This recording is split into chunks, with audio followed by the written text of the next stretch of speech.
Shkencëtari i madh italian Galileo Galilei, i cili mund të jetë përfaqësuesi i parë i metodikës shkencore, është lindur në vitin 1564 në Pisa.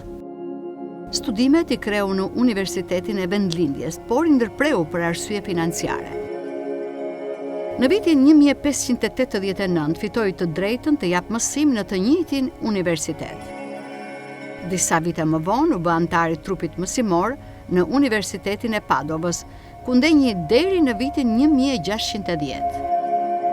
Pjesën më të madhe të zbulimeve shkencore i kreu gjatë kësaj periudhe.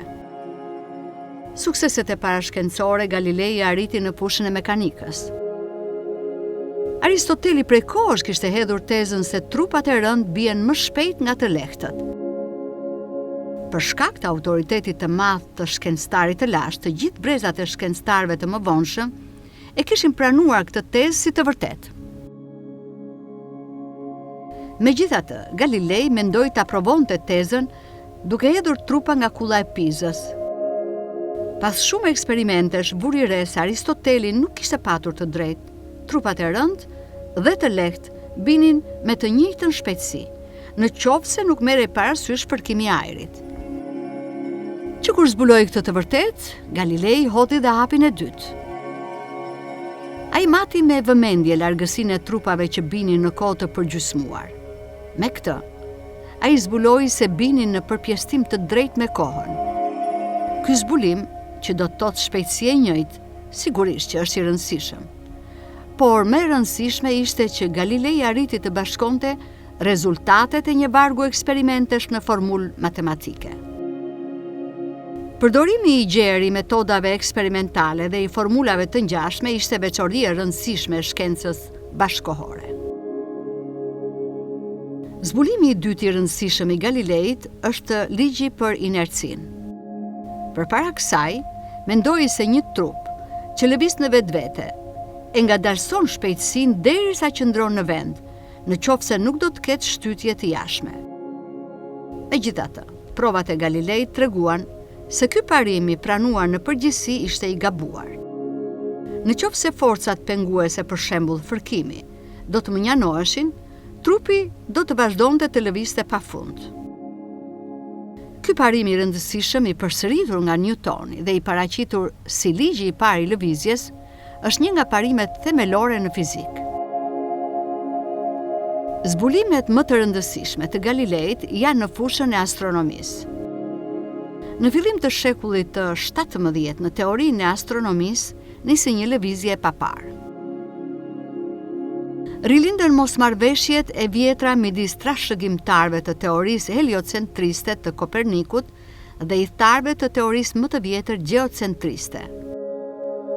Që nga viti 1604, Galilei kishte shprehur se Koperniku kishte patur të drejtë në tezën se toka dhe planetet e tjera rrotullohen rreth diellit, por nuk mundi ta vërtetonte në atë kohë. Në vitin 1609, ai mësoi se në Holand ishte zbuluar teleskopi. Duke qenë mjaft i prirur vetëm nga përshkrimi i përgjithshëm që dinte për aparatin, Galilei punoi vetë dhe dora dorës arriti të ndërtonte një teleskop shumë më të mirë nga i pari. Me të, ai nisi të vëzhgonte me pikë synimin drejt qiellit. Vetëm pas një viti arriti në një varg zbulimesh të rëndësishme.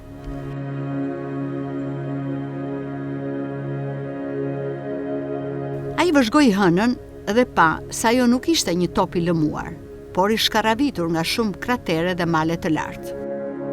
Nga kjo, nxori përfundimin se trupat qiellor nuk ishin as të lëmuar dhe as ideal, por kishin të njëjtat parregullsi që ka dhe toka. Galilei vëzhgoi rrugën e qumshtit, ku vuri re se nuk ishte e përbërë nga një formë nebuloze, rreth të dendura dhe gazra të përqendruara, por përbëhej nga një numër shumë i madh yjesh të veçantë, që ndodheshin aq larg sa me sy dukeshin si mjegull.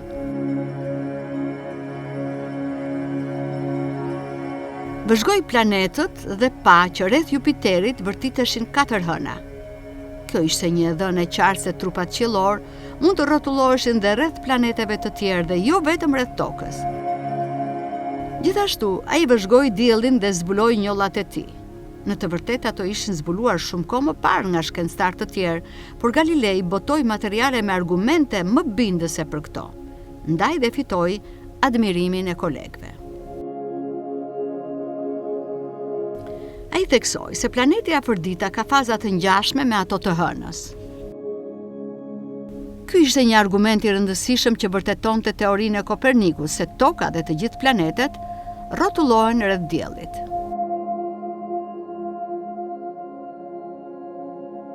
Zbulimi i teleskopit dhe i shumë teorive të tjera e bën emrin e Galileit të lavdishëm. Megjithatë, me mbrojtjen që i bëri teorisë së heliocentrizmit, ai provokoi pakënaqësi në mjediset e larta kishtare. Në vitin 1616, ata e urdhëruan që të hiqte dorë nga përhapja e ideve të Kopernikut. Galileit nuk i mbeti gjë tjetër, veç të pezmatohej për disa vite. Kur vdiq papa në vitin 1623, vendin e tij e zuri një admirues i Galileut, Urbani VIII, i cili bëri disa lëshime për të. Kështu, 6 vitet e fundit Galilei u kushtua veprës së tij më të njohur, dialog, lidhja e dy sistemeve kryesore të botës, që paraqeti interpretime mjeshtrore të dëshmive, duke shfrytëzuar teorinë e Kopernikut. Ky libër u botua në vitin 1632 me lejen e censurës kishtare.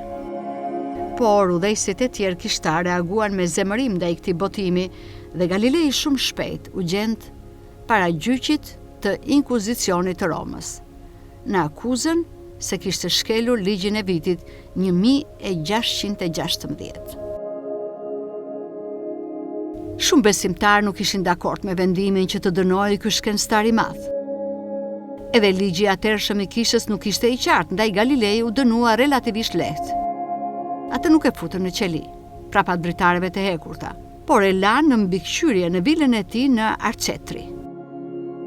Formalisht i ishin ndaluar vizitat, por kjo pjesë e dënimit nuk u respektua. Dënimi tjetër i vetëm ishte që të tërhiqej publikisht nga mendimi se toka rrotullohet rreth diellit. Shkencëtari 69 vjeçar u detyrua ta bënte atë. Ka një version të njohur e të vërtetë sipas të cilit, kur u tërhoq nga ai mendim, Galilei hodhi vështrimin rreth e qark dhe mërmëriti, e megjithatë, rrotullohet. Në Arcetri ai vazhdoi të ekspozonte studimet e tij për mekanikën. Galilei vdiq në vitin 1642. Prej kohësh janë të njohura arritjet e mëdha të Galileit për shkencën. Zbulimi i ligjit të inercisë, ndërtimi i teleskopit të ri, kërkimet astronomike dhe mbrojtja gjeniale e hipotezës së Kopernikut janë merita të mëdha të tij. Por merita kryesore qëndron në zhvillimin e metodologjisë shkencore. Shumica e filozofëve të tjerë të natyrës, në shembullin e Aristotelit, kanë vëzhguar vijat karakteristike të dukurive, duke i karakterizuar ato, ndërsa Galilei vijoi matjet e dukurive duke nxjerrë përfundime sipas madhësisë së tyre.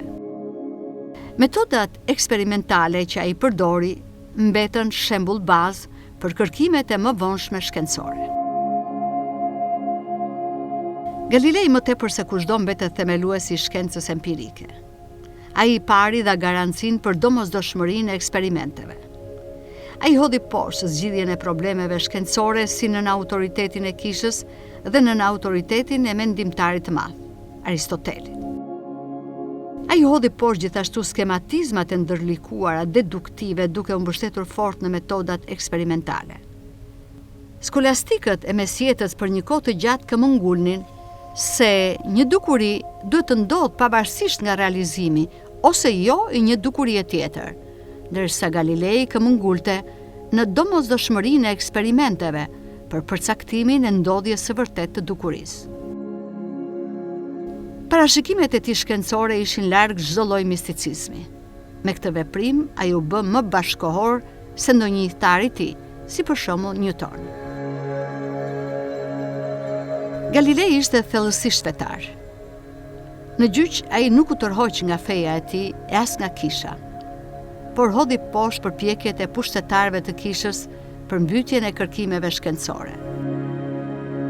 Brezat e mëvonshëm me shumë të drejtë i përulen atij si simboli i rebelimit kundër dogmatizmit, që mbyste lirinë e mendimit. Gjithsesi, merita më e madhe e Galileit qëndron në dhënien e metodologjisë shkencore moderne.